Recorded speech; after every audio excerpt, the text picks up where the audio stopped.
Hi, my name is Into Cactus. So, first off, no Eterna avatar for this one. Sorry. Well, no, it'll probably be on screen, but it won't be. It'll be just sitting there, just to fill half the screen that isn't empty right now, as I'm recording. But this is the 5th fucking time I'm recording this video because everything's gone wrong the past 4 times. This better go through, and it better actually all come out right. So what I wanted to talk about today is my team building process. I'm so sick of saying that, oh my god. This is totally unscripted, by the way. It's probably going to be a while. I'll be talking for a good bit. Sorry. So I feel like most of my channel is just I talk about a yokai and I talk about is it good or bad, why is it good or bad, what does it do, you know, rather than how I actually build teams. So I feel like I should talk about how I build teams, so that's probably what I'm going to do now. I might get off to a tangent about some random shit. We'll see. But that's enough yakking. Let's just get into the video, shall we? So I got here a Destroy, and I'm thinking, oh boy, I want to build around Destroy, he's cool. And he's probably very good. Look at his stats. He's got great strength, great HP, pretty good defense, and spirit and speed aren't really needed, and he's got a great skill. So what is there not to like? Well, in Yokai Watch, this might seem counterintuitive, but T-Rex, the pre-evolution, is actually better. Because first off, he's D rank, so, and there is an item called Prestigious Treasure, and what that does is it raises the Yokai's rank. So, and that raises stats, but it also means if they're ARS, they have to conform with the rule set. So the thing with T-Rex and Destroy and a lot of evolutions is that they're very similar.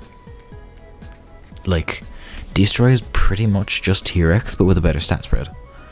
And if you raise up T-Rex to S rank with the Prestigious Treasure, he just so happens to have pretty much identical stats to Destroy and the identical moveset, but since T-Rex was originally a D rank and Destroy is originally an S rank, T-Rex's ultimate is actually going to charge faster, and despite also being an ARS rank. So what we can do is we can use T-Rex's rank flexibility, I like to call it. I'm going to move my mic closer to me because I like sitting back while I record this. So T-Rex has this rank flexibility where he can be Destroy, but it be your A rank, sacrificing a bit of stats, but he also has a better ultimate charge, so it doesn't really matter. So I don't know, but I do know. I know that T-Rex is better than Destroy, and I've classed him in every way. So you only use Destroy or Blandon or Mosqueval or any yokai that has a level up evolution that doesn't change at all from the original if you like their design more. Which is why I like to use Mosqueval sometimes on heads off teams, but shh, don't tell anybody. Negativus is better, Negativus is always better. There are some evolution lines, however, like Humi and Too Much to Take, because yes, you can raise a Humi up to A rank or S rank, and you can raise a Too Much to Take up to S rank, but they won't have the exact same stat spread. I think Too Much to Take, I'm not sure about this one, but I think Too Much to Take has better stats, just generally, than Humi. And he has a different ultimate, which is arguably a better ultimate. So I think Too Much to Take is better, but Humi has the rank flexibility.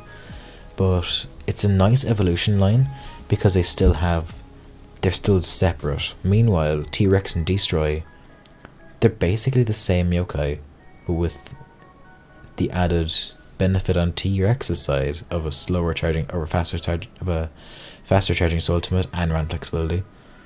So it's easier to use T-Rex than Destroy. So I realize I've been talking much too long about this one topic, but it's important to talk about because it's something that not a lot of people notice, or it's something important you should know, because a fast charging ultimate can mean a lot. Because T-Rex ultimate especially, look at it. It's weak and it's got an awful element, but what it does is it hits. It's undodgeable, if I remember correctly. No, I don't think it's undodgeable, but it hits all 3 opponents without having to use the grid. You just hit them automatically. Plus, it moves them in a random tile. It moves them 1 tile in a random direction and locks them in place for 4 turns. So you can then combo into another's ultimate or put them in hazards or whatever. And then T-Rex also has this skill, which is just a blow away assault, which just knocks them back 1 tile when he hits them with his attack. And since he has quite good strength, if this was leveled up it would be a lot higher base power, but since he has good strength and he can just generally do good damage while also being this bit of a disruption and making your opponent have to think on their feet, because they're going to have to move their tank or else your man's going to die, like, so you have to think about it when you're fighting T-Rex or a Dead Cool or anything that has below a soul or this effect is their skill. So from now here we want to build around this man. So I'm thinking we do a Brave and a Slipper unity, because we want him to be doing as much damage as possible, but we also want to make use of the fact that he has Slippery Tribe. And I think my favourite way of doing that is with Croonger and Fitwit as my tanks. So these two combo really well together. So I've got Fitwit and Croonger, if I find him. Where are you? Where are you? There you are. So you have a Croonger and a Fitwit. And the reason I like these two so much together is because they're basically the same, but Fitwit takes physical damage and Croonger takes magical damage, while Croonger is also being an LRT. It's like, yeah, Fitwit can take magic damage fine, but Croonger takes it a lot better. And they have the same ultimate. I think Fitwit has higher base power when it's leveled up, I don't know. But there is a thing you should know with Fitwit, is that you shouldn't have 2. You shouldn't have 2 Fitwits anyway. Even if you didn't have this drawback, you still shouldn't be using 2 Fitwits, because that's 2 S ranks as your tanks.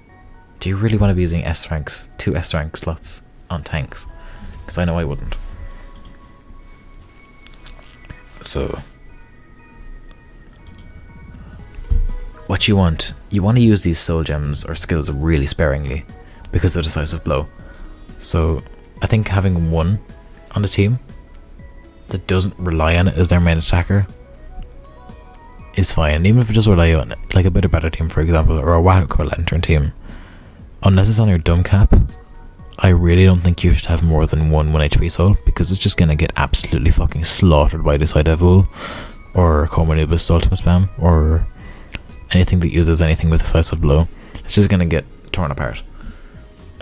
So you should use these in moderation.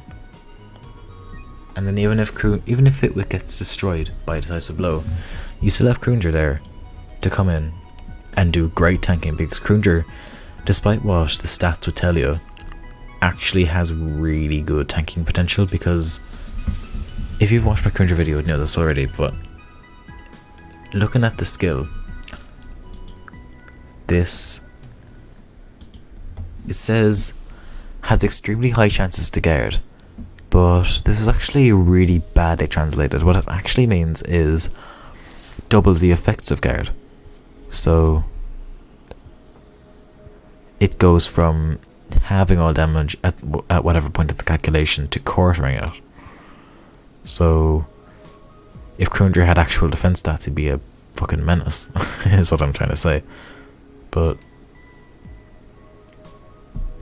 yeah, basically they're just 2 good tanks that play well off each other, and it's worth having both of these to fill out your Slipper unity. So from here we want a Brave unity, or do we?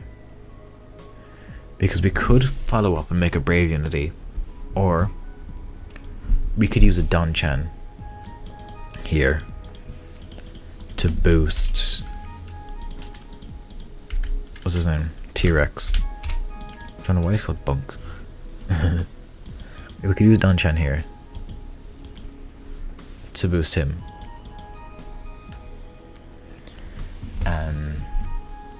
And then that breaks our Brave Unity.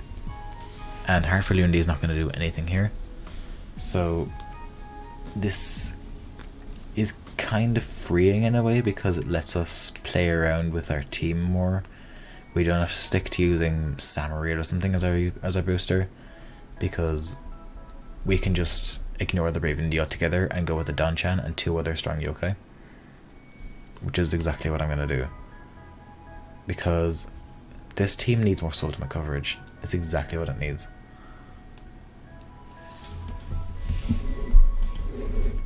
So, because 3 of our ultimates hit the 3 front rows, so what I'm actually going to do is I'm going to replace this Danchan with a Copper Lead. And I'm going to make this a full Slippery team, which I think is going to be fun. And I've pretty much done this exact team already. I've used this team before and it wasn't that great, but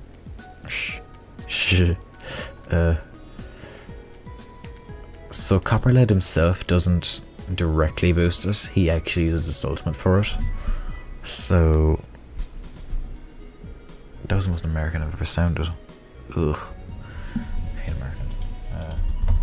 If you've gotten this far into the video, you probably know already that I don't like Americans that much, but this team kind of wants to take advantage of ultimate hitting. God, I'm such an idiot. So hitting ultimates in different places, because T-Rex's skill, it's like a shorter version of Infinite Enemas, but it also is more annoying because it moves you. So it locks you in place for less turns, but it also moves you out of the way. So you could potentially get unlucky with it, and you have to have a lot of variety in what ultimates you have. So we're going to look at some Slippery, okay? And we're going to determine who has a ultimate that can actually hit in the right places. And the first thing that comes to my mind, mainly because I've already used it, is Fish Pickable, but I don't fucking have him. So we're going to have to think on the fly. And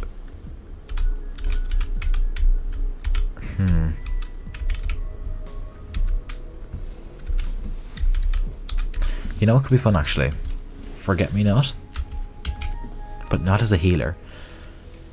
This is something I've never thought about before until right now, and it might be a bit fun, because if you look at Forgetmenot, he's got good spirit and he's got good defensive stats, so he can probably take his ultimate as well, but he's wasted it on a healer. But he has a reviving ultimate, so I think he could potentially do decent with a technique changing soul gem that I definitely have. Do I have them? He could do well with one of these, and I'm gonna give him Incinerate, because our last member might be a bit shocking to you yokai watch 2 players out there. It's gonna be Tunatic. This team might look a bit mad, and probably is, and it isn't good. I can't tell you if it's good or not because I haven't used it, but the gist is, let me chuck items on them all real quick. So Copperhead is going to get a charged soul, because he needs that ultimate charge to actually do his job of boosting T-Rex. However, now that I'm thinking about it, and now that I've got this team filled out, I don't actually think we need the boosting from Copperlead. So we have freedom to switch him out for another low rank Slippery yokai. So let's see, what are our options? I'm thinking we go Dragon, with the charge soul and the shielding soul that I already had him from a previous recording. Because this means he can take ultimates incredibly well, because he'll be guarding, and he'll also fire off ultimates, and it could be a nice anti-meta against Majinian, because his ultimate will charge faster, and he'll be protected from other ultimates. So I'm pretty into this idea. And then, although that is a third ultimate that hits in the front rows, which is a bit off-putting. So I want a kind of more a ultimate that hits more in different tiles, but he also has to be low rank. So fuck Robo Draggy now. I can't be using Robo Draggy. Oh wait, I could possibly use Bitter Batter. That could work actually. Oh wait, yeah, and then I could have... Oh, but then this team was like hard countered by Decisive Blow, which is something I've been preaching against. So what do we do here? Do we take the Fitwit off for another Slippery tank? We take the Fitwit off for a City Licker. We give the City Licker a Shielding Soul that I definitely still have. Do I have Shielding Souls? I don't. Shite. Yeah, so we give we pretend like we're giving the City Licker a City Licker the Shielding Soul, and then Bitter Batter gets a 1 HP. So Croonger's shielding. T-Rex gets Peerless because his bulk is fine, but it isn't. No, it is good. It's pretty good. It's like slightly worse than dragons. No, not slightly. It is worse than dragons. It's about like 20 less defense and like 50 less HP. But he can still take a decent ultimate. So we can probably take like one ultimate with the Peerless Soul and then another one without, and then die.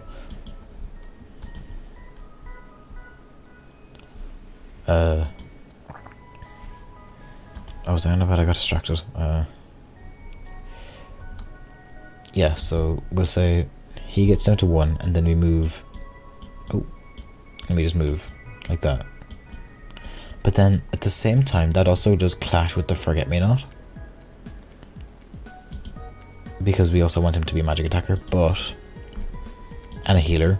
However, I do think the Bitter Batter can still work because of the Tunatic having fire play.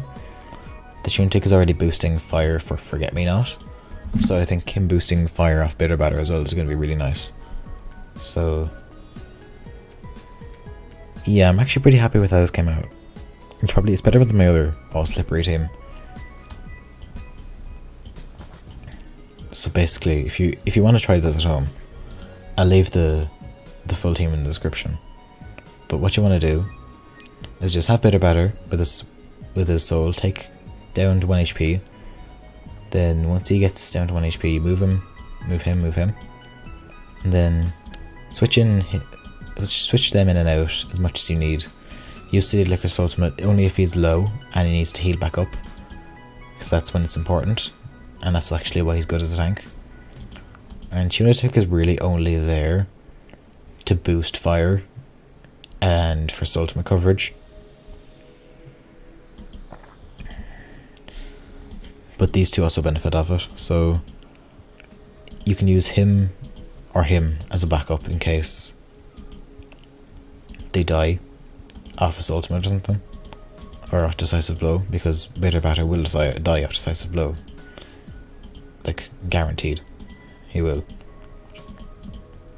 Let me grab Shielding Souls, hang on.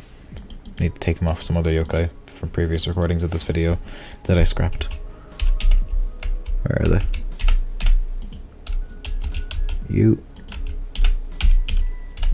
And you.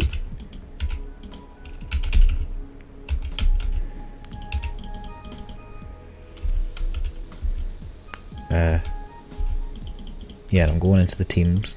Yep, okay, so chuck that on you. I chuck that on you. And then boom, there's your team. So you'd want to raise the Bitter Batter up to B rank, obviously, and there are probably improvements you can make, but I'm pretty happy with how this came out at the end of the day. So I'm also happy with how this video came out. Like, it's 20 minutes long. Well, it'll be 20 minutes long once I'm done talking. But let me know in the comments if you like this longer form content, because this was really fun to just sit down and just do nothing and talk about Yokai Watch and just talk about my team building go through building a team with you all for like 20 minutes. So, why am I changing the size of my window? I'm just bored at this point, waiting for the video to hit 20 minutes. So, yeah, just let me know if you enjoyed this, and if you did, I'll make another video like this where I just sit down and build a team and share it with you all.